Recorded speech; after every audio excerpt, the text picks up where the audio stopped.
చెట్టు పేరు చెప్పి కాయలమ్మినట్టు కొందరు పాత హిస్టరీని చెప్పుకుని బతుకుతూ ఉంటారు. కానీ మన భారతదేశం మాత్రం ఎప్పటికప్పుడు సరికొత్త హిస్టరీ క్రియేట్ చేస్తూ ఉంటుంది. అసలు మ్యాటర్ ఏంటంటే మన ఇస్రో వాళ్ళు ఇప్పుడు ఏకంగా న్యూక్లియర్ పవర్తో నడిచే స్పేస్ మిషన్ని మొదలుపెట్టారు. ఒకప్పుడు ఏ అమెరికా అయితే మనకు శాటిలైట్ డేటాని ఇవ్వడానికి నానా నకరాలు చేసిందో, ఇప్పుడు అదే అమెరికా ఆశ్చర్యపోయేలా మనం శాటిలైట్స్ తయారు చేస్తున్నాం. స్పేస్లో కొత్త రికార్డులు క్రియేట్ చేస్తున్నాం. ఈ అదిరిపోయే వీడియోని మొదలుపెట్టే ముందు చిన్న రిక్వెస్ట్, మీరు మా ఛానల్ సబ్స్క్రైబ్ చేసుకోకపోతే వెంటనే ఇప్పుడే సబ్స్క్రైబ్ చేసుకుని కామెంట్ సెక్షన్లో జై హింద్ అని రాయండి. మీకు బాగా గుర్తుండే ఉంటుంది, 1999లో కార్గిల్ యుద్ధం జరుగుతున్న టైంలో ఆ కొండల మీద శత్రువులు ఎక్కడున్నారో తెలుసుకోవడానికి ఆ ప్రాంతానికి సంబంధించిన GPS ఇన్ఫర్మేషన్, శాటిలైట్ డేటా ఇవ్వమని మన భారతదేశం అమెరికాను అడిగింది. కానీ వాళ్ళు ఆ సీక్రెట్ డేటాను మీతో షేర్ చేసుకోలేమని ముఖం మీద చెప్పేశారు. అప్పట్లో అమెరికా బిహేవియర్ అలా ఉండేది. దీని వెనుక అమెరికాకు పాకిస్తాన్ మీద ఉన్న ప్రేమేంటో అప్పుడే క్లియర్గా అర్థమైపోయింది. ఆ రోజు వాళ్ళు మనకు హెల్ప్ చేయలేదు, కానీ కాలం ఎప్పుడు ఒకేలా ఉండదు అన్నట్టు ఇప్పుడు మనం ఎవరి మీద ఆధారపడాల్సిన అవసరం లేనంత స్ట్రాంగ్గా తయారయ్యాం. అమెరికా కంటే ఒక అడుగు ముందే ఉంటూ న్యూక్లియర్ స్పేస్ మిషన్ని స్టార్ట్ చేస్తున్నాం. ఇక రెండో అదిరిపోయే న్యూస్ ఏంటంటే, రష్యా మీద ఇన్ని శాంక్షన్స్ ఉన్నా కూడా మన భారత్ చూపిస్తున్న ఇంటర్నేషనల్ డిప్లొమసీ మామూలుగా లేదు. మనం రష్యా నుండి ఇంకా ఎక్కువ క్రూడ్ ఆయిల్ కొనడానికి రెడీ అవుతూ ఉన్నాం. కానీ అమెరికా మాత్రం రష్యా ఆయిల్ సముద్రం దాటకుండా ఎక్కడికక్కడ బ్లాక్ చేయాలని చూస్తుంది. మనం థర్డ్ పార్టీల ద్వారా ఆయిల్ కొంటుంటే అమెరికా ఆ సప్లైని కూడా ఆపడానికి ట్రై చేస్తుంది. సముద్రం మధ్యలోనే కొన్ని రష్యన్ ఆయిల్ ట్యాంకర్లను చుట్టుముట్టి ఆపేస్తున్నారు. అసలు ఈ సముద్రం మీద జరుగుతున్న ఈ హై డ్రామా ఏంటి, మన దేశం దీన్ని ఎలా డీల్ చేస్తుంది అన్న డీటెయిల్స్ అన్నీ క్లియర్గా తెలుసుకుందాం. మా వర్క్ మీకు నచ్చితే ఈ వీడియోని లైక్ చేసి ఛానల్ని సబ్స్క్రైబ్ చేసుకోండి. ఎందుకంటే మీరిచ్చే ఈ చిన్న సపోర్ట్ మీకు ఇలాంటి పక్కా జెన్యూన్ న్యూస్ అందించడానికి మాకు చాలా బూస్ట్నిస్తుంది. సరే, అసలు విషయానికి వద్దాం. మనం మార్స్ లాంటి దూర ప్రాంతాలకు వెళ్ళాలంటే ఉట్టికెగరలేనమ్మ స్వర్గానికి ఎగిరినట్టు ఇప్పుడు మన దగ్గర ఉన్న మామూలు కెమికల్ రాకెట్ ఇంజిన్లు అసలే సరిపోవు. అందుకే ఇస్రో ఇప్పుడు స్పేస్ హిస్టరీనే మార్చేసే ఒక పెద్ద ప్రాజెక్ట్ మీద పనిచేస్తుంది.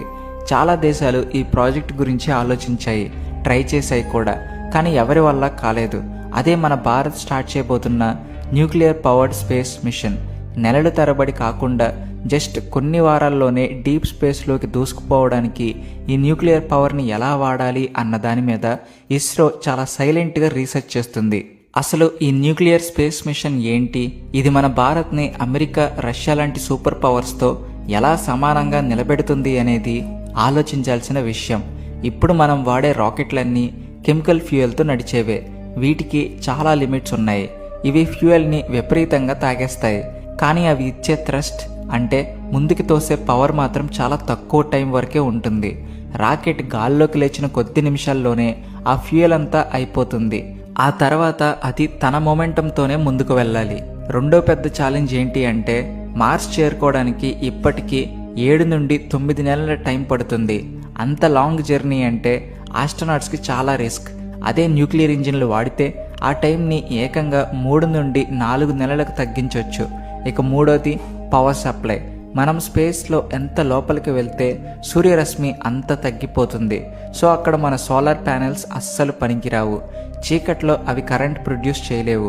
అప్పుడు మిగిలిన ఒకే ఒక్క option radio isotope thermo electric generators. అంటే సింపుల్గా చెప్పాలంటే ఇవి లైఫ్ లాంగ్ పనిచేసే న్యూక్లియర్ బ్యాటరీలు అన్నమాట. దీన్ని ఇస్రో ఎలా డెవలప్ చేస్తుందో అర్థం చేసుకుందాం. ఇస్రో బార్క్ అంటే బాబా అటామిక్ రీసెర్చ్ సెంటర్తో కలిసి రేడియోధార్మిక పదార్థాల నుండి వచ్చే వేడితో కరెంట్ని పుట్టించే స్పెషల్ బ్యాటరీల మీద పనిచేస్తుంది. రెండోది న్యూక్లియర్ థర్మల్ ప్రొపల్షన్. ఇది ఒక చిన్న న్యూక్లియర్ రియాక్టర్ లాంటిది. ఇది హైడ్రోజన్ని విపరీతమైన టెంపరేచర్లకు వేడి చేసి రాకెట్ సైజును బట్టి పవర్ఫుల్ థ్రస్ట్ని ఇస్తుంది. రాబోయే 10-15 ఏళ్లలో ఈ డీప్ స్పేస్ మిషన్ని సక్సెస్ఫుల్గా లాంచ్ చేయడం ఇస్రో యొక్క మెయిన్ టార్గెట్. ఇక్కడ మీకు ఒక డౌట్ రావచ్చు, ఈ న్యూక్లియర్ స్పేస్ టెక్నాలజీలో ఫస్ట్ ప్లేస్లో ఉన్నది ఎవరు అని.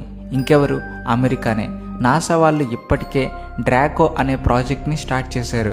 వాళ్ళు కూడా ఈ న్యూక్లియర్ థర్మల్ రాకెట్ మీదే విపరీతంగా పనిచేస్తున్నారు. ఆ తర్వాత ప్లేస్లో ఉన్నది మన భారతదేశం మాత్రమే. మన విజన్ ఏంటంటే సివిల్ న్యూక్లియర్ ప్రోగ్రామ్ ద్వారా ఈ న్యూక్లియర్ పవర్ని తక్కువ ఖర్చుతో అందరికీ అందుబాటులోకి తేవడం.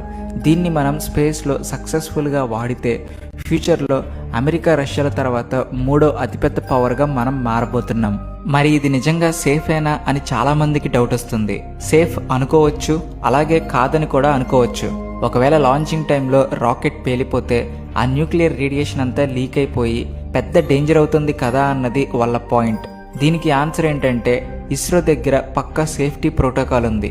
న్యూక్లియర్ ఫ్యూయల్ ఎట్టి పరిస్థితుల్లోనూ బయటకు లీక్ కాకుండా ఒక స్పెషల్ కంటైన్మెంట్ వెసల్ని వాడతారు. ఒకవేళ ఏదైనా క్రాష్ జరిగినా కూడా పగలకుండా స్పేస్ స్టాండర్డ్స్కి తగ్గట్టు దీన్ని డిజైన్ చేశారు.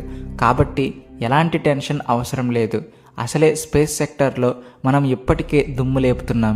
చంద్రయాన్ మిషన్తో ఎవరూ వెళ్ళలేని చంద్రుని సౌత్ పోల్ మీద కాలు మోపాం. ఇప్పుడు ఇస్రో మొదలుపెట్టిన ఈ ప్రాజెక్ట్స్ అన్నీ కంప్లీట్ అయితే భారత్ ఆటోమేటిక్గా ఒక ఎలైట్ గ్రూప్లో చేరిపోతుంది. ఒకవేళ మన సైంటిస్టులు కనుక అనుకున్న దానికంటే ముందే దీన్ని క్రాక్ చేస్తే బహుశా మనం అమెరికాను కూడా బీట్ చేసేయచ్చు. ఎందుకంటే వాళ్ళు స్టార్ట్ చేసిన డ్రాకో ప్రాజెక్ట్ కూడా ఇంకా సక్సెస్ఫుల్ కాలేదు. మరి మన భారతదేశం ఇలా జెట్ స్పీడ్లో ఎదుగుతుంటే అమెరికా చూస్తూ ఊరుకుంటుందా? మనల్ని ఆపడానికి 100% ట్రై చేస్తూ ఉంటుంది. ఎందుకంటే ఏ టెక్నాలజీలో అయినా వాళ్ళే నెంబర్ 1 బాస్గా ఉండాలని వాళ్ళ ఫీలింగ్. మనం వాళ్ళని క్రాస్ చేసి ముందుకు వెళ్తుంటే వాళ్లకు ఎలా జీర్ణమవుతుంది? కార్గిల్ టైంలో మనకు ఆ జీపీఎస్ డేటా ఇవ్వకుండా మొహం చాటేసినప్పుడే మనం ఒక స్ట్రాంగ్ డెసిషన్ తీసుకున్నాం. అవమానం నుంచే ఆవిష్కరణ పుడుతుంది అన్నట్టు ఆ దెబ్బతోనే మనకు జ్ఞానోదయం అయ్యి ఎవరి మీద డిపెండ్ అవ్వకూడదు అని మన సొంత నావిగేషన్ సిస్టమ్ని స్టార్ట్ చేశాం. ఇప్పుడు పక్కా ఇన్ఫర్మేషన్ ఇచ్చే నావిక్ లాంటి సిస్టమ్స్ మన దగ్గర ఉన్నాయి. పైగా ఇప్పుడు స్పేస్లోనే ఒక కొత్త ట్రెండ్ సెట్ చేయబోతున్నాం. మరి దీని మీద మీ ఒపీనియన్ ఏంటో ఖచ్చితంగా కామెంట్స్లో తెలియచేయండి.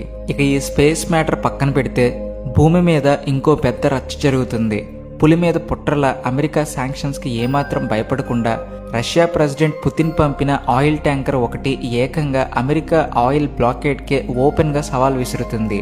టైమ్స్ ఆఫ్ ఇండియా వాళ్ళ లేటెస్ట్ రిపోర్ట్స్ చూస్తే సముద్రంలో ఇప్పటికే పెద్ద హైడ్రామా నడుస్తుందని అర్థమవుతుంది. ఏకంగా 2 లక్షల బ్యారెళ్ల రష్యన్ ఫ్యూయల్ని నింపుకుని సీ హార్స్ అనే ఒక భారీ రష్యన్ ఆయిల్ ట్యాంకర్ క్యూబా వైపు దూసుకుపోతుంది.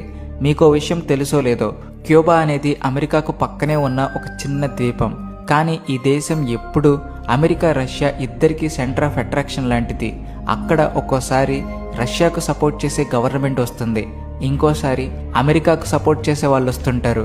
ప్రజెంట్ అమెరికా ఫోకస్ అంతా క్యూబా మీద పడింది. అక్కడ ఎలాగైనా పవర్లోకి రావాలని చాలా ట్రై చేసింది.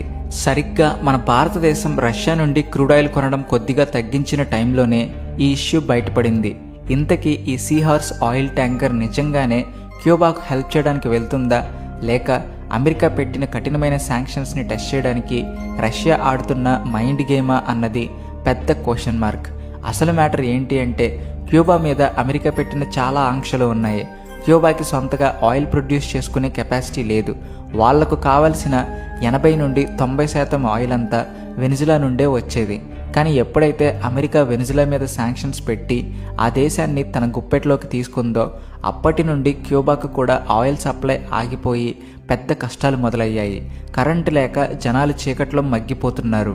ఆ టైంలో క్యూబాలో ఉన్న మన ఇండియన్ డిప్లొమాట్స్ అమెరికా బిహేవియర్ని ప్రశ్నించడం మొదలుపెట్టారు. బహుశా ఈ సిచ్యువేషన్ చూసే ఇప్పుడు రష్యా క్యూబాకు సపోర్ట్గా నిలబడాలని డిసైడ్ అయిందేమో.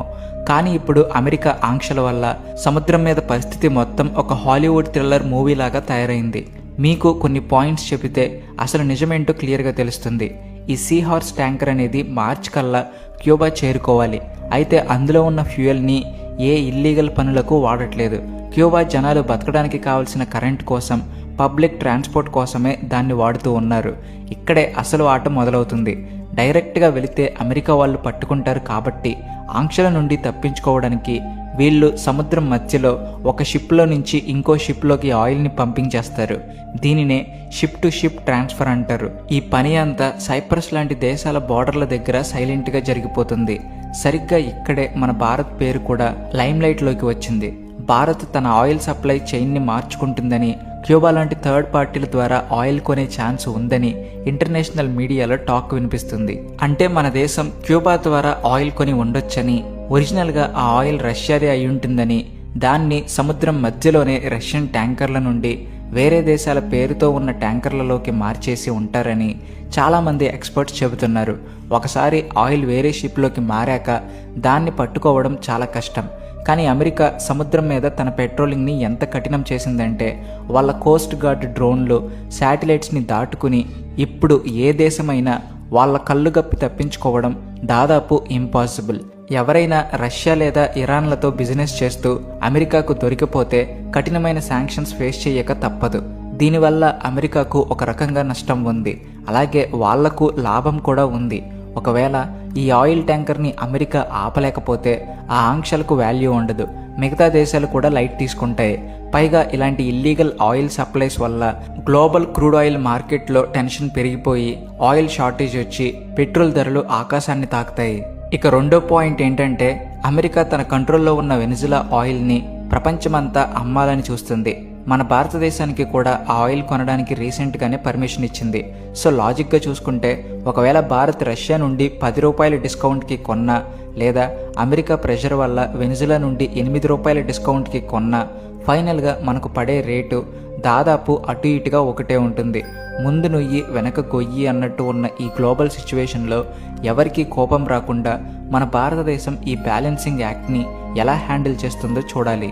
ఒక పక్క రష్యాతో ఫ్రెండ్షిప్ మెయింటైన్ చేస్తూనే ఇంకో పక్క అమెరికాతో కూడా బిజినెస్ పాడు చేసుకోకుండా మన వాళ్ళు ప్లే చేస్తున్న డిప్లొమసీ నిజంగా మాస్టర్ స్ట్రోక్ అనే చెప్పాలి. ఈ కఠినమైన ఆంక్షలు రష్యా ఎకానమీ మీద ఎలాంటి ఎఫెక్ట్ చూపిస్తాయి, దానికి పుతిన్ ఎలాంటి చెక్ పెడతాడు అన్నది ఫ్యూచర్లోనే తెలుస్తుంది.